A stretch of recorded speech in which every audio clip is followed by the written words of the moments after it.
The crust beneath your feet right now is not what you think it is. A magnitude 5.8 earthquake in Virginia in 2011 was felt by more than 60 million people, more than any California quake in decades. However, the fault responsible sits under 7 states and logs 200 earthquakes every single year. It is not dormant. It is loaded. So why did almost no one see this coming? The Midwest is sitting on a seismic time bomb. It was 1994. And seismologists studying the Northridge earthquake in California were watching something that would redefine how the entire country understood earthquake risk. The shaking was devastating, but it stopped. Within roughly 150 kilometers of the epicenter, the worst of it was over. The crust absorbed the energy, scattered it, and bled it out into the fractured, warm, fluid-saturated rock that makes up the western United States. That was only round 1. Now imagine the same earthquake, same magnitude, same depth, but placed in Missouri. The shaking would not stop at 150 kilometers. It would keep going, and going, and going. The reason comes down to a single physical property called seismic attenuation, and it is the most important earthquake concept you have almost certainly never heard of. Attenuation is the rate at which seismic wave energy bleeds out of rock as it travels. Think of it this way. Strike a tuning fork and hold it in the air. The sound rings and rings. Press that same tuning fork into a wet sponge, and the sound dies almost immediately. Western U.S. crust is the sponge. Eastern U.S. crust is the air. The western crust is geologically young, the Basin and Range Province, the Sierra Nevada, the Cascades, regions where the earth has been actively stretched, fractured, and heated within the last few tens of millions of years. The rock is warm. It contains fluids. It is riddled with microfractures at every scale. When a seismic wave enters this material, energy scatters and degrades rapidly with distance. Eastern U.S. crust is fundamentally different. It is Precambrian in age, formed more than 540 million years ago, in some cases more than 1 billion years ago.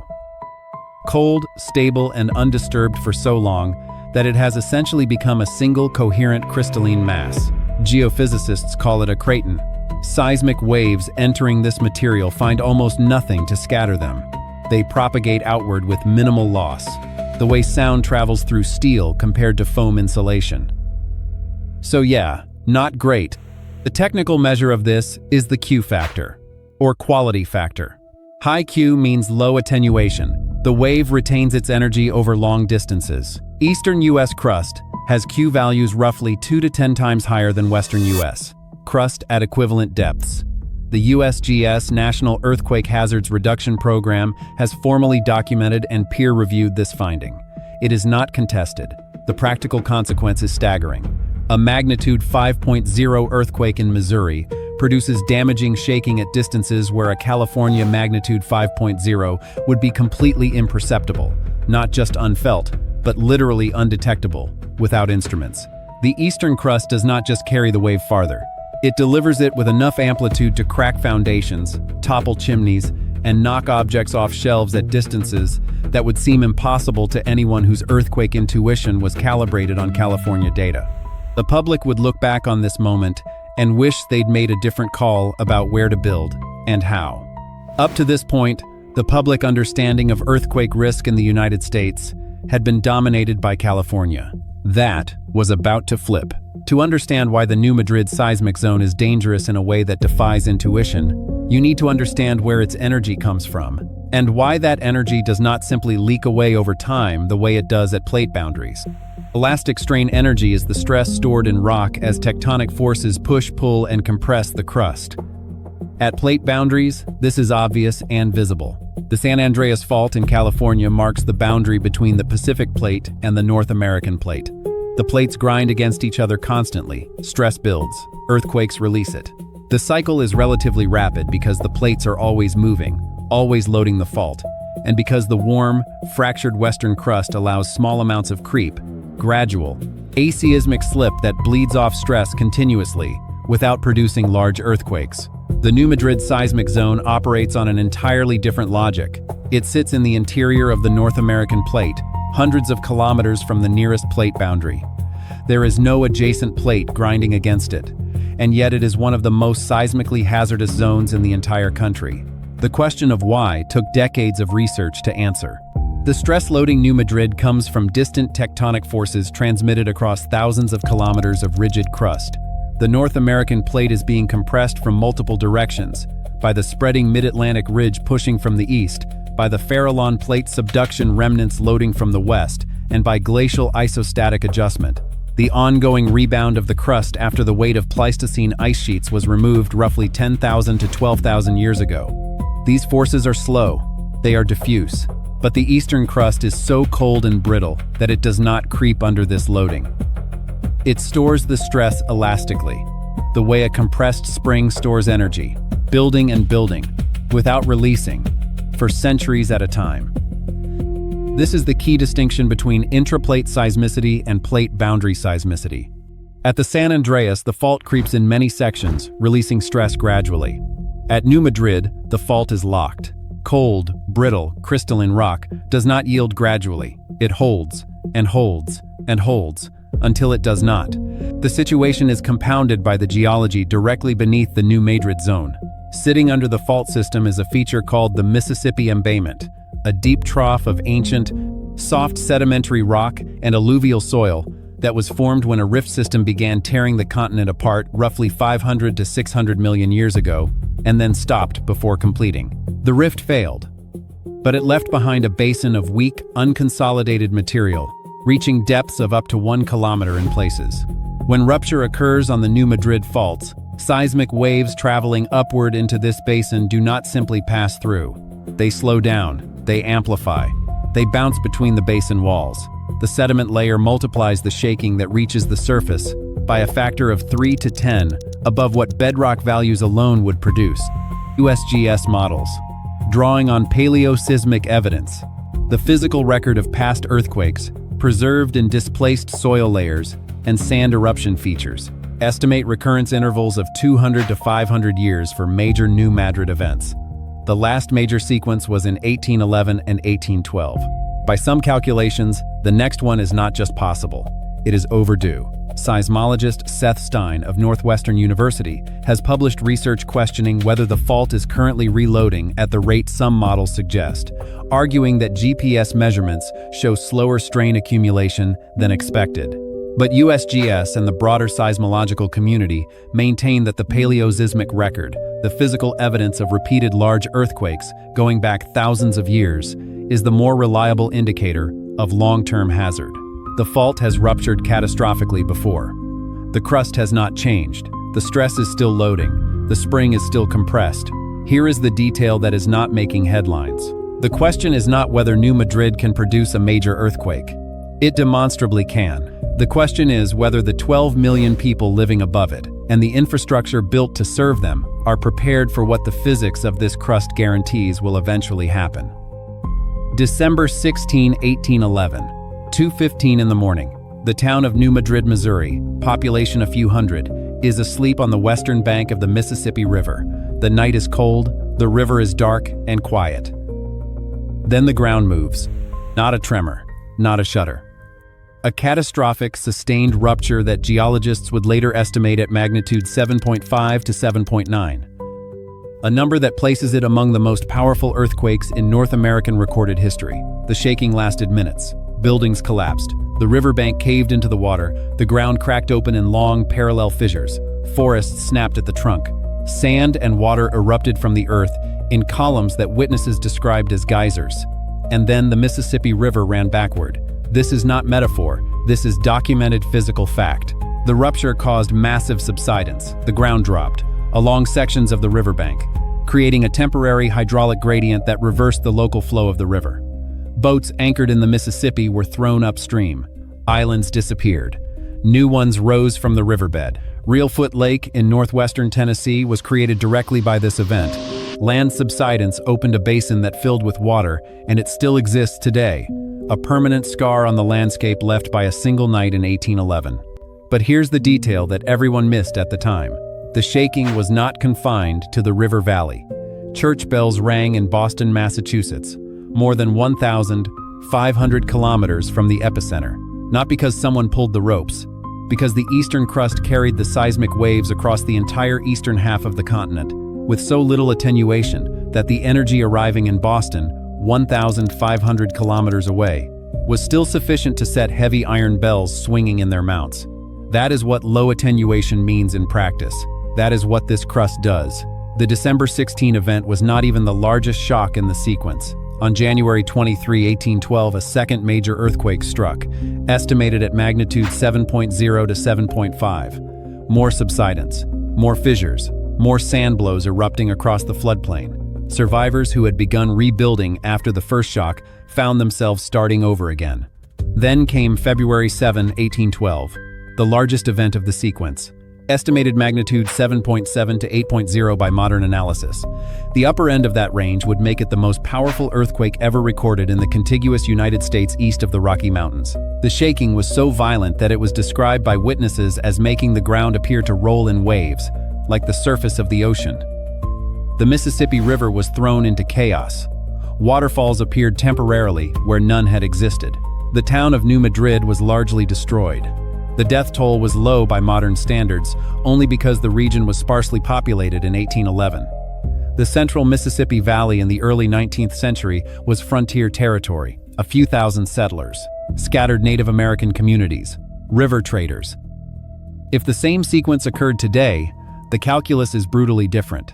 The USGS has modeled a repeat of the 1811 to 1812 sequence against the current population and infrastructure of the central United States. The estimates are not reassuring. Approximately 86,000 casualties, more than $300 billion in direct economic losses. Bridges across the Mississippi River, many of which were not designed to modern seismic standards, collapsing or becoming impassable. The interstate highway system fractured. Water and gas lines ruptured across a zone spanning multiple states. Memphis, Tennessee, sitting directly on the Mississippi embayment sediment, suffering some of the worst damage of any major American city since the San Francisco earthquake of 1906. The 1811 to 1812 sequence remains the most powerful series of earthquakes in recorded North American history east of the Rocky Mountains. The crust that produced it has not changed. The fault system that ruptured is still there. The stress is still loading. And 12 million people are now living directly above it, in cities and towns built largely without the seismic design standards that California adopted decades ago. The ground remembers what happened. The question is whether we do. August 23, 2011, 1:51 in the afternoon, Eastern Daylight Time. A Tuesday. Offices across the eastern United States are in the middle of a normal workday. Then the ground moves. A magnitude 5.8 earthquake strikes near Mineral, Virginia, 130 kilometers southwest of Washington, D.C. The hypocenter is at a depth of approximately 6 kilometers, shallow enough to maximize surface shaking. The fault responsible is a previously unmapped reverse fault in the Central Virginia seismic zone, a region that had produced smaller earthquakes historically, but had never generated anything close to this. The Washington Monument cracked. Read that again. The Washington Monument, 169 meters of solid marble and granite, one of the most massive masonry structures in the United States, developed internal cracks that required inspection and repair, closing the monument to visitors for more than a year. The National Cathedral lost 3 of its 4 corner pinnacles from the central tower. Decorative stonework fell from federal buildings across the Capitol. The Pentagon was evacuated. Hundreds of thousands of people in Washington, Baltimore, Philadelphia, and New York City poured into the streets, some of them having never experienced an earthquake in their lives. Now here is the number that matters. A comparable magnitude 5.8 earthquake in California would typically produce felt shaking within a radius of roughly 150 to 200 kilometers. The Virginia earthquake was felt from Georgia to Ontario, Canada, a felt area of approximately 3 million square kilometers. The shaking was reported at distances exceeding 900 kilometers from the epicenter. That is not a rounding error. That is a factor of more than 4 in radius, which translates to a factor of more than 16 in felt area. This decision seemed small at the time. It wasn't. The USGS used the 2011 Virginia earthquake as a formal public illustration of the east versus west attenuation difference, citing it in public communications, technical reports, and educational materials to explain why eastern earthquakes shake larger areas than Western earthquakes of identical magnitude. A 5.8 in Virginia became a teaching moment for the entire country. But the teaching moment only works if people are paying attention. The Virginia earthquake caused an estimated $200 to $300 million in damage. That is from a magnitude 5.8, a moderate earthquake, not a great earthquake. Not a magnitude 7 or 8, a 5.8, in a zone that had not been considered a primary seismic hazard by most of the public, most of the media, and most of the policymakers whose decisions determine whether buildings are built to withstand shaking or not. To put that damage figure in sharper relief, the North Anna nuclear power plant, located just 19 kilometers from the epicenter, was automatically shut down when the shaking exceeded its design threshold. It was the first time in American history that a nuclear facility had been shut down by earthquake shaking that exceeded its design basis. The plant was inspected, cleared, and restarted. But the event exposed a gap between the seismic assumptions baked into critical infrastructure and the actual hazard the eastern crust can deliver. Engineers had designed for a certain level of ground motion. The Earth delivered more. But this wasn't just about Virginia anymore. The 2011 earthquake forced a national conversation about whether the United States public understanding of earthquake risk, built almost entirely on the California experience, was dangerously incomplete, and whether millions of people living east of the Rockies were operating under a false sense of geological security. There's a reason this story is still talked about today.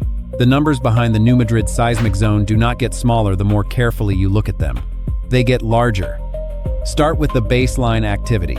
The New Madrid seismic zone records approximately 200 earthquakes per year. Most of them fall below magnitude 3.0, imperceptible to people on the surface, detectable only by seismographs. But the catalog is continuous. It does not pause. It does not show signs of a fault that is winding down or releasing its stored energy in small, safe increments. The microseismicity is a symptom of a fault system that is active, stressed, and capable of producing much larger events. Seismologists use this continuous low-level activity as one indicator of ongoing strain in the crust. The New Madrid zone has been producing this catalog for as long as instruments have been in place to record it. The geographic scope of the hazard zone is 7 states: Missouri, Arkansas, Tennessee, Kentucky, Illinois, Indiana, and Mississippi. All fall within the region that USGS hazard maps designate as subject to damaging shaking from New Madrid events. This is not a narrow fault trace like the San Andreas, which cuts a visible line through the California landscape. This is a diffuse zone of seismic potential spread across the central heartland of the United States. Beneath some of the most economically critical infrastructure in the country, the Mississippi River corridor, the interstate highway bridges, the natural gas pipelines, the rail lines that carry agricultural products from the interior to the coasts. USGS probabilistic seismic hazard maps assign a 7 to 10% probability of a magnitude 6.0 or greater earthquake in the New Madrid zone within any given 50-year period. That number sounds modest until you consider what it means in practice. A magnitude 6.0 in the New Madrid zone, amplified by the Mississippi embayment sediment, would produce damaging shaking across a multi-state region. It would not be a local event. It would be a regional catastrophe, affecting infrastructure and populations across an area larger than many European countries. Now add the amplification factor. The Mississippi embayment sediment layer, the deep basin of soft, unconsolidated material sitting beneath the New Madrid zone and extending south toward the Gulf of Mexico, reaches depths of up to 1 kilometer in places. When seismic waves traveling upward through bedrock enter this sediment layer, they undergo a dramatic transformation. They slow down. Their amplitude increases. They become trapped in the basin and begin to resonate, bouncing between the basin walls and the surface in a process called basin resonance. USGS documentation of this effect, published in open file reports and peer-reviewed literature, quantifies the amplification factor at 3 to 10 times above bedrock shaking values. In the worst-case areas, the deepest parts of the embayment, with the softest surface soils, the amplification can reach the upper end of that range. Memphis, Tennessee, sits directly on this amplified zone. It is the largest city in the New Madrid hazard area and one of the most seismically vulnerable major cities in the United States. Approximately 60% of Memphis's building stock was constructed before modern seismic codes were adopted or enforced. These are unreinforced masonry buildings. brick structures with no steel reinforcement, no flexible connections, no capacity to absorb and dissipate seismic energy. In strong shaking, unreinforced masonry does not bend. It shatters. It collapses. The USGS casualty estimate for a repeat of the 1811 to 1812 sequence, 86,000 casualties, is driven largely by the concentration of vulnerable buildings in Memphis sitting on amplified ground above a fault system that has done this before. There is a bridge problem that compounds everything. The Mississippi River bridges connecting Missouri, Tennessee, Arkansas, Kentucky, and Illinois were largely designed and built before seismic engineering standards for this region were developed. Several of them have been retrofitted or replaced in recent years, but the network as a whole remains vulnerable. If a major New Madrid event collapses or damages even a fraction of those crossings, the economic and logistical consequences extend far beyond the immediate damage zone. The Mississippi River is not just a geographic feature. It is the spine of the American interior economy. Cut it, and the effects ripple outward for months. The Federal Emergency Management Agency, FEMA, conducted its own independent analysis of a major New Madrid scenario, called the New Madrid Catastrophic Planning Project, completed in 2011.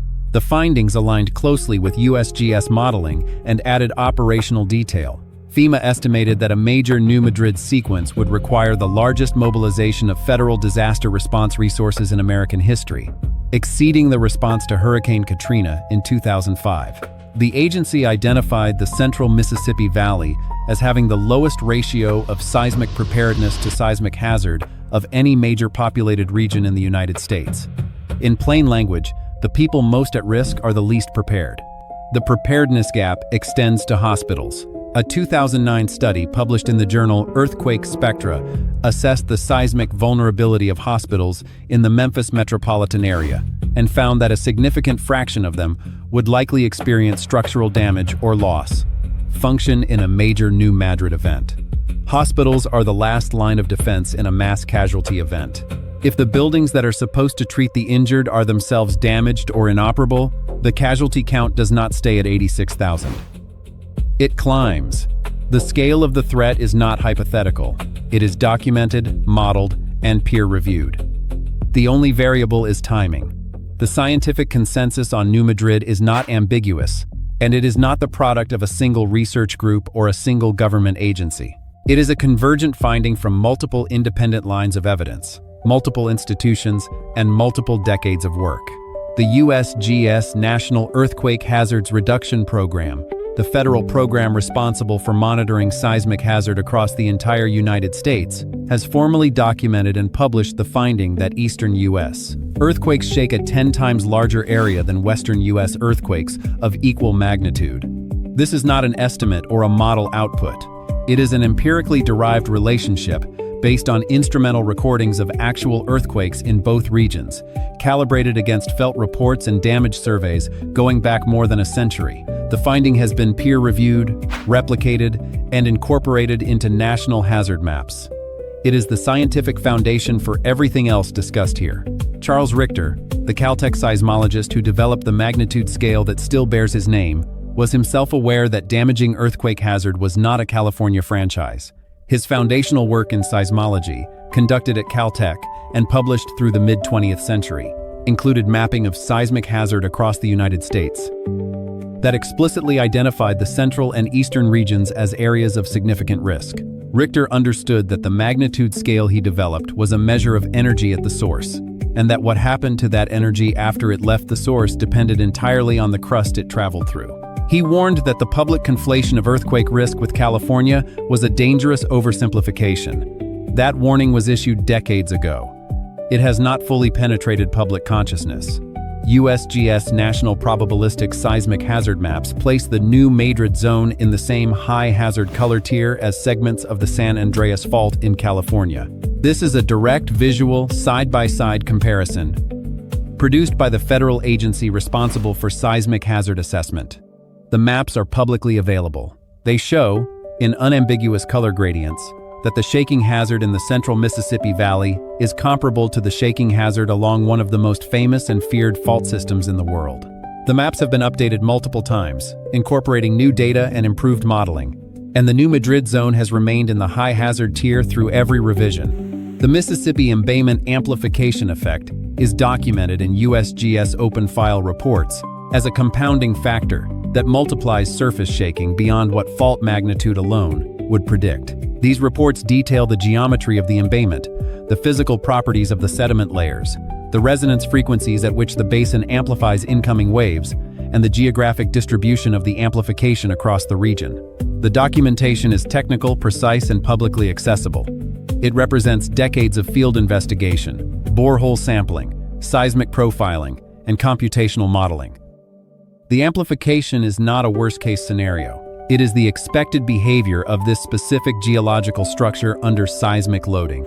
For context on the full range of U.S. seismic risk, consider the Pacific Northwest. Research from the Pacific Northwest Seismic Network confirms that the Cascadia subduction zone, the offshore fault system running from Northern California to British Columbia, is capable of producing megathrust earthquakes above magnitude 8.5, comparable to the 2011 Tohoku earthquake in Japan. The Cascadia threat is real, well-documented, and terrifying in its own right. But its existence as a West Coast hazard does not diminish the New Madrid story. It amplifies it.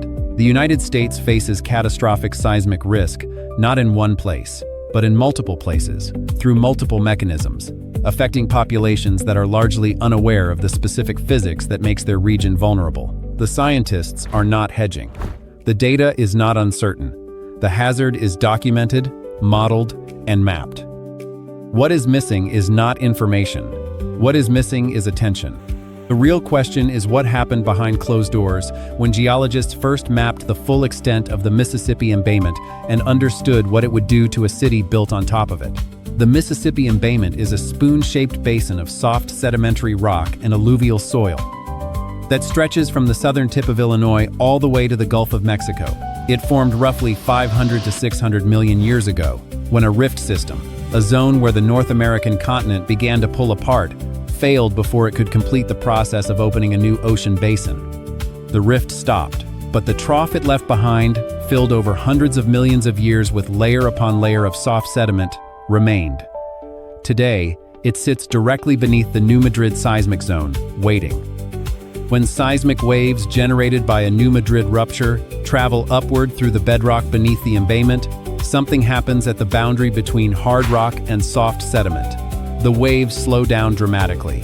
And because wave energy is conserved, when a wave slows down, its amplitude must increase to carry the same energy. The wave grows taller. It becomes more destructive at the surface, even though the total energy has not changed. This is the same physics that causes ocean waves to grow as they approach a shallow beach. The energy is not added, it is concentrated. And somehow, it gets worse. The basin walls and the surface create a resonance cavity. Waves bounce between the base of the sediment layer and the ground surface, reinforcing each other at specific frequencies, the resonant frequencies of the basin geometry. This is called basin resonance, and it means that shaking in certain frequency ranges is dramatically amplified compared to what would occur on bedrock. Different types of buildings respond to different frequencies. Low-rise masonry buildings, like the unreinforced brick structures that make up much of Memphis's older building stock, are particularly vulnerable to the frequencies at which the embayment resonates. Soft sediment also creates conditions for ground liquefaction. When water-saturated soil is subjected to rapid, cyclic shaking, the water pressure between soil particles increases until the particles lose contact with each other. The soil stops behaving like a solid and starts behaving like a liquid. Buildings tilt, foundations sink, underground utilities rupture, roads buckle. In 1811 and 1812, liquefaction was observed across hundreds of square kilometers of the Mississippi floodplain. Witnesses describe the ground as having the consistency of quicksand. Sand blows, columns of water-saturated sand ejected through cracks in the ground surface, erupted across the landscape, and deposited circular sand patches that are still visible today in agricultural fields in Missouri and Arkansas. They are a permanent record of what this ground does under strong seismic loading. For a while, things actually seemed fine. The embayment sat quietly beneath the fields and cities of the central United States, and the decades passed without a major event. That didn't last. What changed permanently because of this story is the legal and scientific definition of earthquake risk in the United States. By 2015, Oklahoma had become the most seismically active state in the contiguous U.S., surpassing California, not from natural tectonic loading, but from wastewater injection triggering faults already stressed by the same intraplate forces loading New Madrid. The Midwest crust does not need a plate boundary to break. It only needs a push. If you want to understand what happens when the next major New Madrid event finally arrives, that breakdown is on screen right now.